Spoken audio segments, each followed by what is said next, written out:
Olá pessoal, tudo bem? Hoje nós vamos continuar ainda falando sobre intervenção de terceiros. Então, na última aula a gente falou sobre o amicus curiae, o último ponto que tratamos. Continuamos então, portanto, no nosso ponto 2, falando agora da última figura que nos interessa a respeito da intervenção de terceiros, que é, conforme consta aqui no nosso roteiro, um incidente de desconsideração da personalidade jurídica. Antes de começar a falar propriamente sobre os aspectos processuais do incidente, que é o que de fato interessa para a nossa disciplina, eu vou contextualizar um pouco vocês a respeito do cabimento, a respeito então da utilidade do incidente de desconsideração. Para falar um pouquinho nesse ponto 1, a título de introdução, é importante relembrar algumas questões que vocês provavelmente estudaram lá no início da disciplina do Direito Civil e que estão vendo ou verão com mais propriedade também quando estudarem Direito Empresarial, especificamente as sociedades empresariais.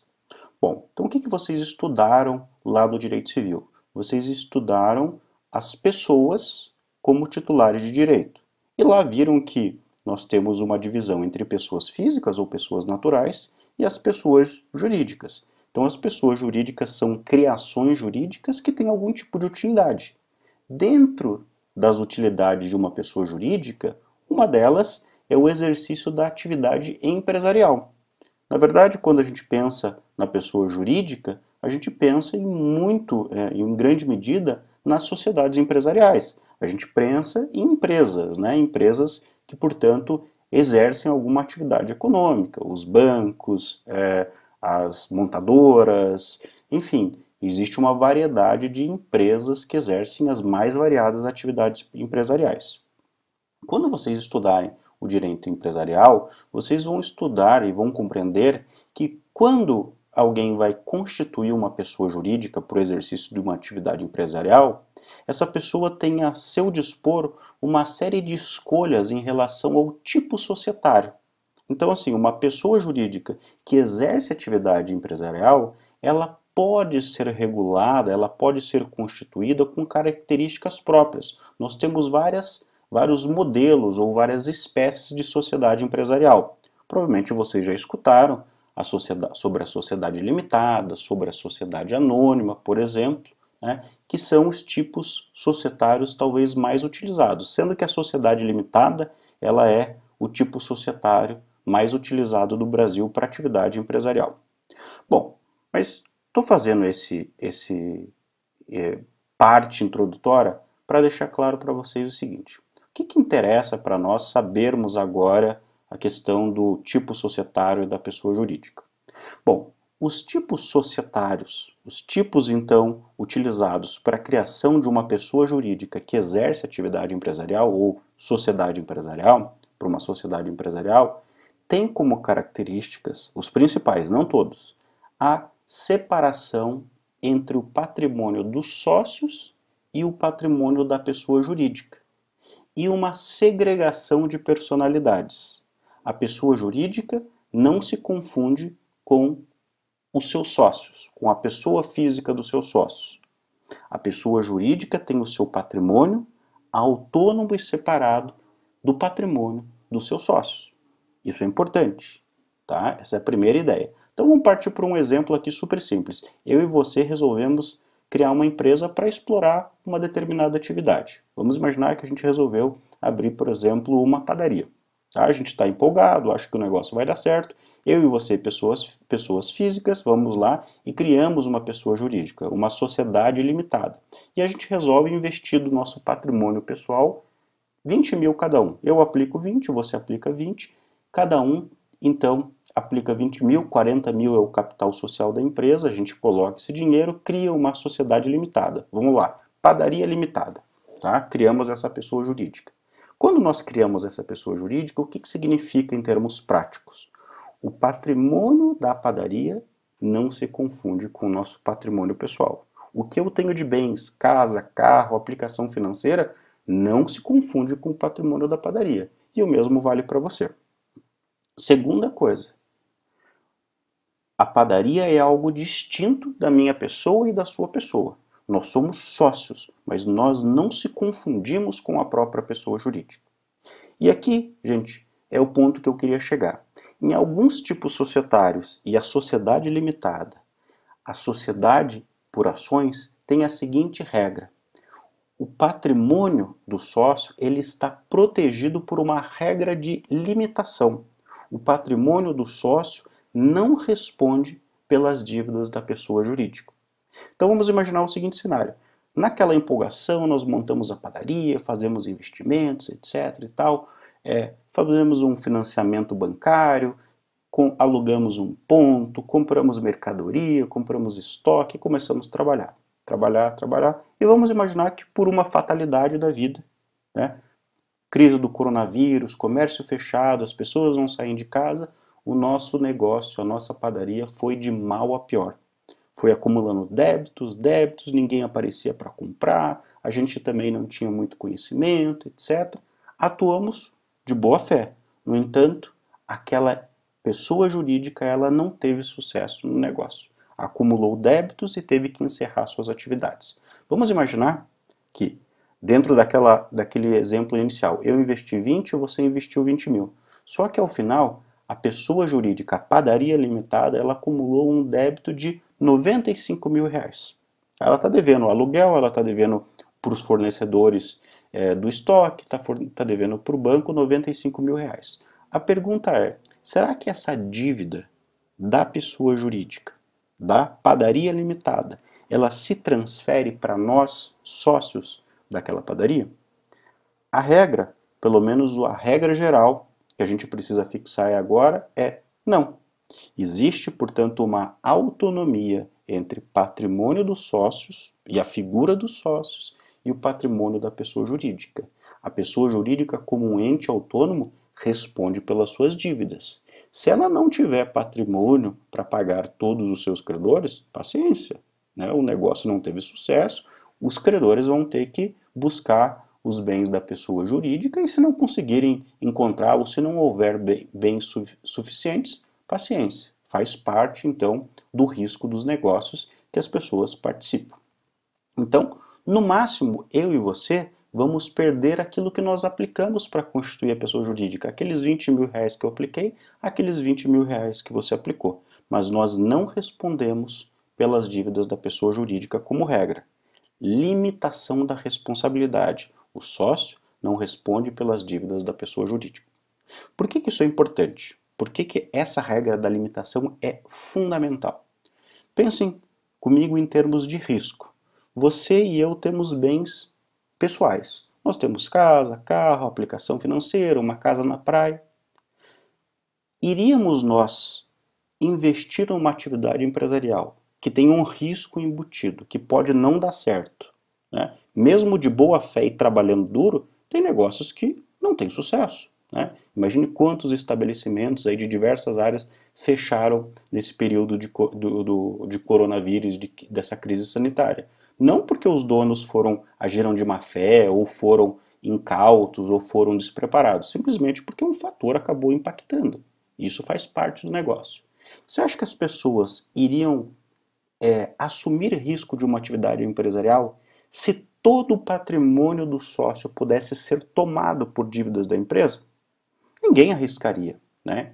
Então, a personalificação e a limitação da responsabilidade são uma ferramenta jurídica muito importante. Por quê? Porque estimulam a atividade empresarial. Eu e você aplicamos 20 mil reais na padaria, 40 mil ao total.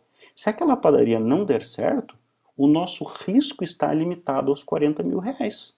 A gente não vai perder os nossos bens pessoais para pagar as dívidas. Então vejam, a personificação que se dá pela criação de pessoas jurídicas que têm autonomia e limitação patrimonial servem como um estímulo à atividade econômica. Eu estou falando especificamente da sociedade limitada, da sociedade por ações, e quero aqui deixar uma observação e lançar isso lá para as aulas de direito societário. Vocês vão estudar que existem tipos societários que não têm essa limitação, que o sócio responde pelas dívidas da empresa. Não é o caso aqui. Tá? Então existem tipos societários que o sócio é completamente responsável pelas dívidas da pessoa jurídica. Mas por que isso? Porque na hora de constituir a sociedade, o sócio escolheu por aquele tipo societário. Tá? Agora eu digo para vocês, os tipos societários mais utilizados, principalmente a sociedade limitada e a sociedade por ações, né, a SA, elas têm essa limitação. O sócio responde só pelo capital que ele integralizou na sociedade. Nada mais do que isso. Tá? Pelo menos essa é a regra. Então vejam isso aqui num aspecto jurídico e econômico como uma forma de pensar nos riscos e avaliar os riscos. Eu só me meto numa atividade empresarial se eu sei qual é o risco para o meu patrimônio. Eu não quero perder todos os meus bens. Ok? E eu estou falando aqui, gente, de atividades que tiveram um sucesso. Alguém pode pensar assim, poxa, então você deixa uma dívida na pessoa jurídica e não paga? Mas é que essa dívida não foi constituída, o insucesso do negócio não foi constituído aqui por fraude, por má fé, por tentativa de lesar as pessoas. Às vezes, as atividades empresariais, ainda que geridas, ainda que tocadas de boa fé, com lealdade, com total intuito de progresso e de crescimento, não dão certo, faz parte. Né? A gente sabe que muitas atividades empresariais acabam não tendo sucesso. Não é por isso que o sócio agiu imbuído de má fé ou querendo prejudicar as pessoas. Por isso, a regra, pelo menos nesses tipos societários, tem a ver com o estímulo e incentivo à atividade empresarial, que gera atividades, que gera empregos, que gera riquezas. Tá? Então, basicamente, isso que eu estou colocando nessa primeira lâmina aqui para nós tem a ver com isso.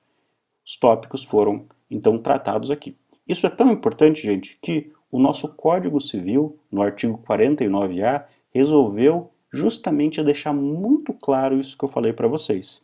Esse artigo 49A, ele entra no Código Civil no ano passado, 2019, com uma lei que vocês já devem provavelmente ter, no mínimo, lido em algum noticiário ou algum informativo jurídico, que é a Lei de Liberdade Econômica. Vejam como que está o Código Civil com esse artigo 49A.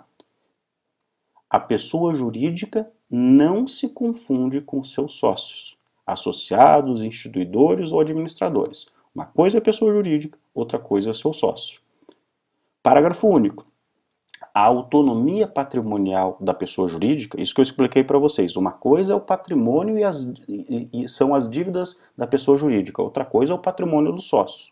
A autonomia patrimonial das pessoas jurídicas é um instrumento lícito de alocação e segregação de riscos. Aquilo que eu falei no início. Eu entrei na padaria e pus 20 mil. Eu sei que o meu risco, em caso de insucesso, é aqueles 20 mil reais que eu integralizei. Estabelecido pela lei, a autonomia patrimonial, então, ela é colocada pela lei com a finalidade de estimular empreendimentos, geração de empregos, tributo, renda e inovação em benefício de todos. Então, essa é a lógica que a gente tem aqui com a criação da pessoa jurídica. Ok?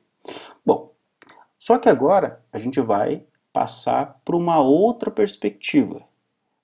Embora a criação de pessoas jurídicas seja positiva, tenha todos esses efeitos benéficos que eu falei, a gente também pode observar a pessoa jurídica sendo utilizada de forma desvirtuada, de forma ilegal, de forma a criar ou causar prejuízo a terceiros. Então vamos reformular o exemplo da padaria.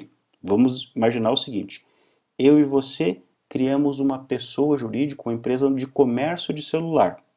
E nós criamos essa empresa limitada, cada um aplicou lá, vamos imaginar, 5 mil reais, 10 mil no total, criamos um site na internet e passamos a anunciar em vários sites, Mercado Livre, OLX, venda do último modelo de iPhone por, sei lá, 3 mil reais. Custa muito mais caro que isso, a gente está vendendo pela metade do preço. Tá? Um monte de gente incauta vai lá e compra, passa o cartão de crédito. A gente não tem loja física, é tudo online.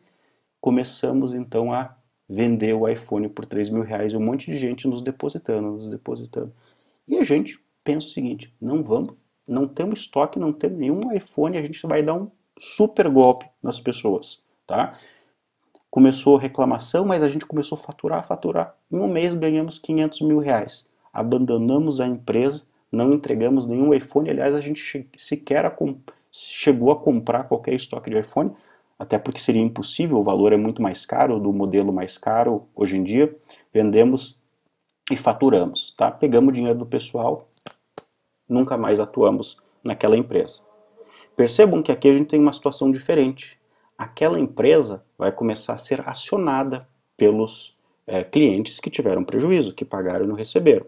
Será que a gente pode alegar autonomia patrimonial? Dizer, a dívida da pessoa jurídica é dívida da pessoa jurídica. Foi a pessoa jurídica que deu o golpe, não fui eu sou mero sócio. Será que a gente pode usar esse argumento? Bom, é aí que entra a teoria da desconsideração. Os tribunais, e isso tem origem lá no direito inglês há muito tempo atrás, os tribunais passaram a perceber que, embora a autonomia patrimonial, a criação da pessoa jurídica, a personificação, essa autonomia entre sócio e pessoa jurídica seja algo totalmente positivo, é uma ferramenta que pode ser usada ilicitamente, que pode ser desvirtuada, como qualquer coisa. Um carro tem uma utilidade, mas se você for tirar um racho e matar alguém, a utilidade é desvirtuada. A pessoa jurídica também, da mesma forma. Aqui eu dei um exemplo, lógico, proposital, em que a pessoa jurídica foi criada para lesar credores, para lesar consumidores, para prejudicar clientes. Então o que acontece? Inicialmente os tribunais passaram então a criar o seguinte remédio. Quando a pessoa jurídica é utilizada com fim ilícito, abusivo, para prejudicar credores, consumidores, o juiz vai poder, no caso concreto, desconsiderar essa autonomia entre pessoa jurídica e sócio e responsabilizar o sócio pelas dívidas que a rigor são da pessoa jurídica. Então vejam, quem aplicou o golpe do iPhone foi a pessoa jurídica. Ela que está devendo para um monte de gente aqueles valores. Ela que não vendeu. O negócio, a compra e venda, se deu entre a pessoa jurídica e os consumidores. Só que o juiz está desconsiderando a pessoa jurídica e atribuindo aquelas condenações de ressarcir os consumidores a eu e você que somos os sócios. O juiz desconsiderou a autonomia. Por que razão? Porque a empresa está sendo usada de forma abusiva. Então a gente está tendo um desvio daquela finalidade que era exercer atividade lícita empresarial para aplicar golpes, né? Falando aqui em termos mais casuais. Portanto, vejam pessoal, regra, autonomia, separação patrimonial. Quando há um uso desvirtuado da pessoa jurídica, entra em cena a teoria da desconsideração, que pode permitir que o juiz atribua as dívidas da pessoa jurídica para os seus sócios. Ok? Então, em linhas gerais, é isso.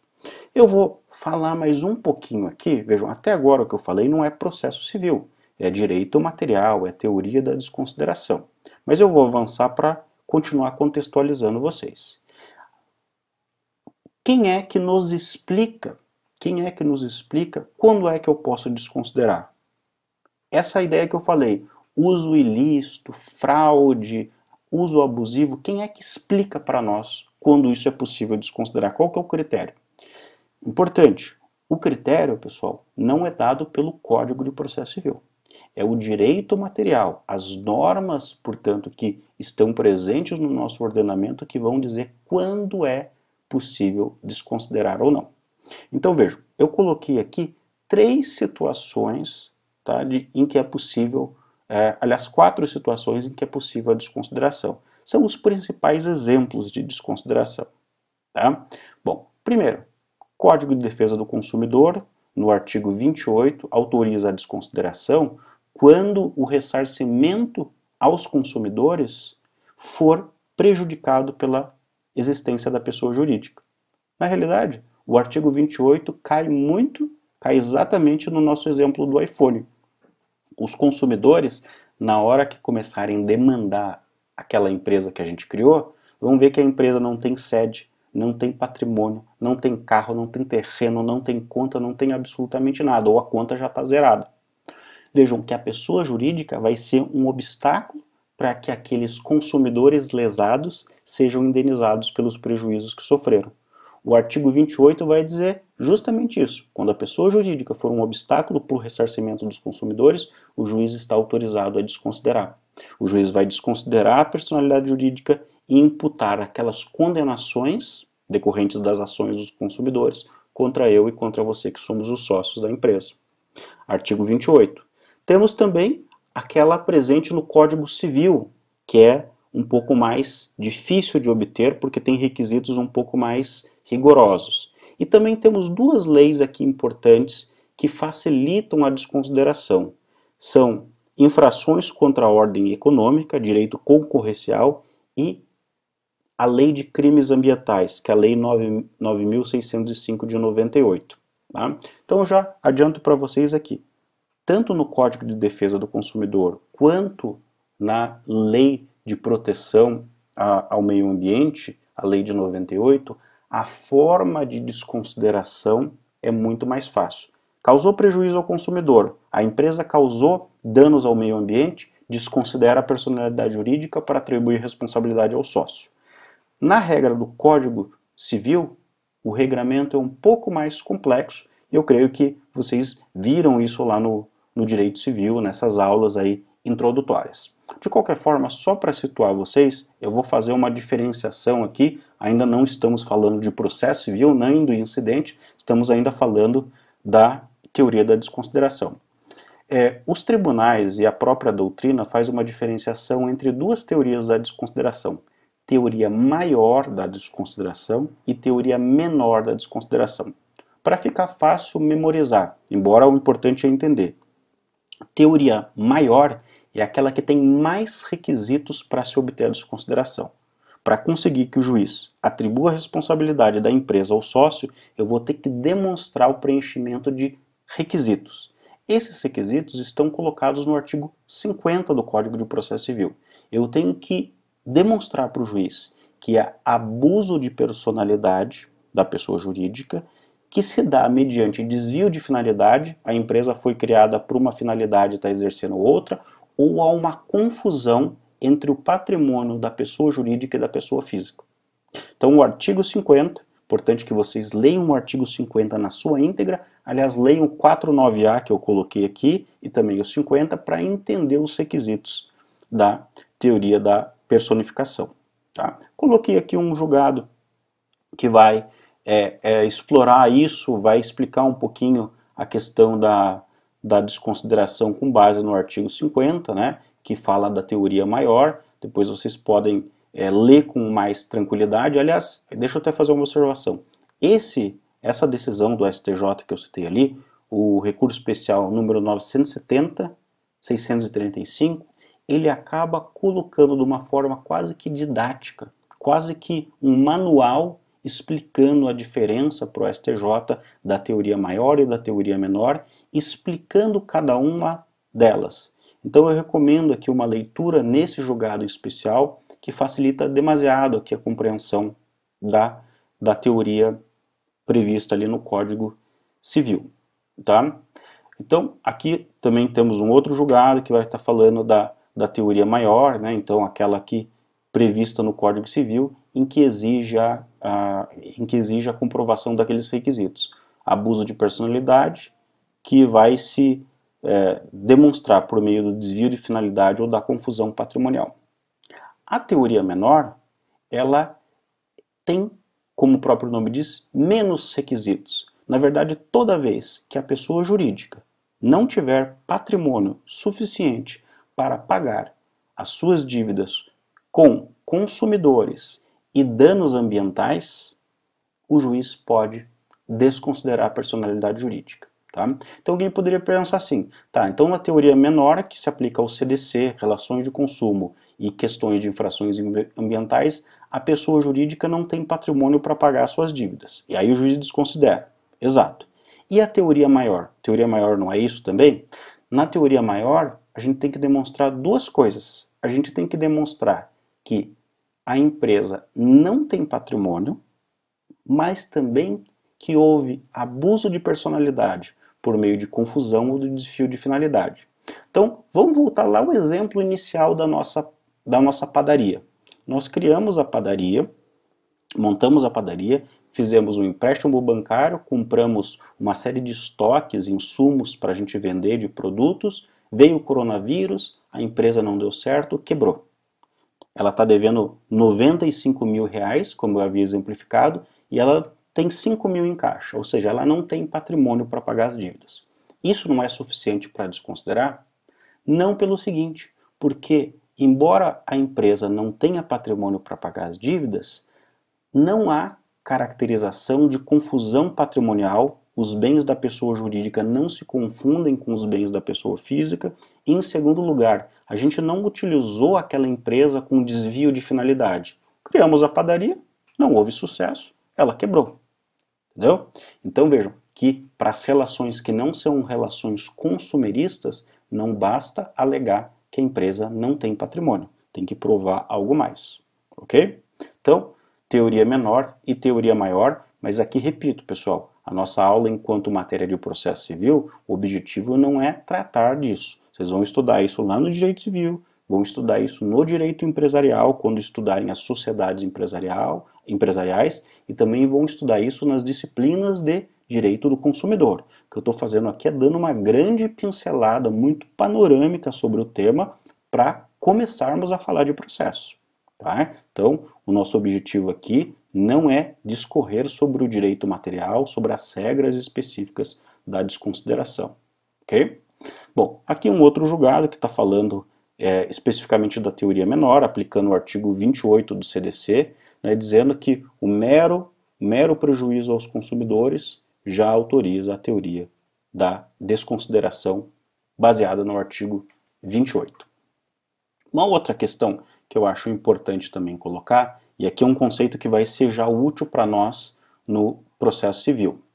Desconsideração e desconsideração inverso. O que é a desconsideração da personalidade jurídica na sua perspectiva regular, normal? Desconsideração, vamos dizer aqui entre aspas, normal, é quando a empresa ela é usada de forma abusiva, o juiz desconsidera a personalidade da pessoa jurídica e atribui a responsabilidade ao seu sócio. Tá? Então voltamos lá para o exemplo do iPhone. Criamos a pessoa jurídica, então vamos lá, iPhone limitada, iPhone barato limitada. Vendemos, a pessoa jurídica vendeu, melhor dizendo, deu um golpe na praça, sofreu um monte de ação e condenação. A iPhone barato limitada sofreu a condenação. O juiz, no âmbito desse processo, desconsidera a personalidade jurídica e nos obriga a pagar as condenações que, a rigor, são da pessoa jurídica. Ok? Essa é a desconsideração normal. Desconsideração inversa, então, lembrem desse nome que vai ser útil aí para a vida de vocês, tá? Porque é realmente um termo que se utiliza na prática. É desconsiderar a autonomia patrimonial da pessoa jurídica para responsabilizada por obrigação do sócio.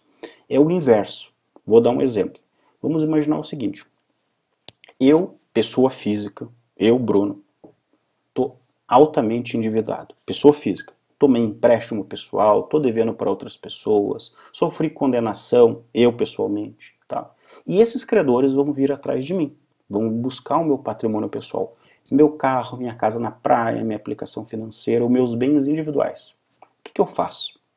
Eu crio ou já tenho uma pessoa jurídica. Tenho, por exemplo, vamos imaginar, tenho uma padaria. Eu pego e transfiro a minha casa da praia para a padaria. Eu transfiro todos os meus carros para pessoa jurídica. Eu transfiro o meu jet ski para a padaria. Eu transfiro os meus imóveis para a padaria. Eu transfiro as minhas aplicações financeiras para a padaria. E fico sem nada. Zero de patrimônio. Quando os credores forem atrás do meu patrimônio, eles não vão encontrar nada. O cara não tem casa, não tem carro, não tem dinheiro, não tem absolutamente nada. O que eu fiz? Eu transferi os meus ativos para não ter que pagar as minhas dívidas para uma pessoa jurídica. Agora pensem, uma padaria, ela precisa ter um apartamento na praia? Uma padaria precisa de ter 3, 4 carros? Uma padaria precisa ter um jet ski? Óbvio que não. Fica claro que a pessoa física está fazendo uma confusão patrimonial. Os seus bens pessoais foram colocados, foram desviados para a pessoa jurídica para fim de não arcar com as suas dívidas. Portanto, o que acontece nessa hipótese? O juiz vai desconsiderar inversamente a personalidade jurídica para fazer o quê? Fazer com que a pessoa jurídica seja responsabilizada por minhas dívidas. Então vamos imaginar, o banco está cobrando uma dívida minha, não encontra os meus bens. Tá? O banco descobre que eu transferi todos os meus bens para a pessoa jurídica. O banco pede para que o juiz atribua à pessoa jurídica que tem os meus bens, que recepcionou meus bens, a obrigação de pagar as minhas dívidas. Essa é a desconsideração inversa. Tá? Então está colocado a definição ali para vocês. Coloquei uma decisão do STJ que justamente vai demonstrar isso para a gente, a desconsideração inversa. Tá?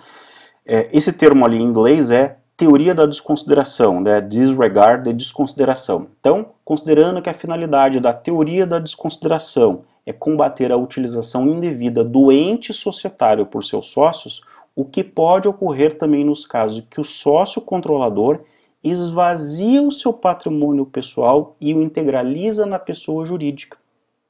Exatamente o exemplo que eu fiz. Eu peguei, tirei todos os meus bens pessoais e coloquei, integralizei na pessoa jurídica para não pagar as minhas dívidas individuais. Então o STJ, nesse julgado, está analisando um ponto sobre a teoria da desconsideração, falando sobre a desconsideração inversa, ok?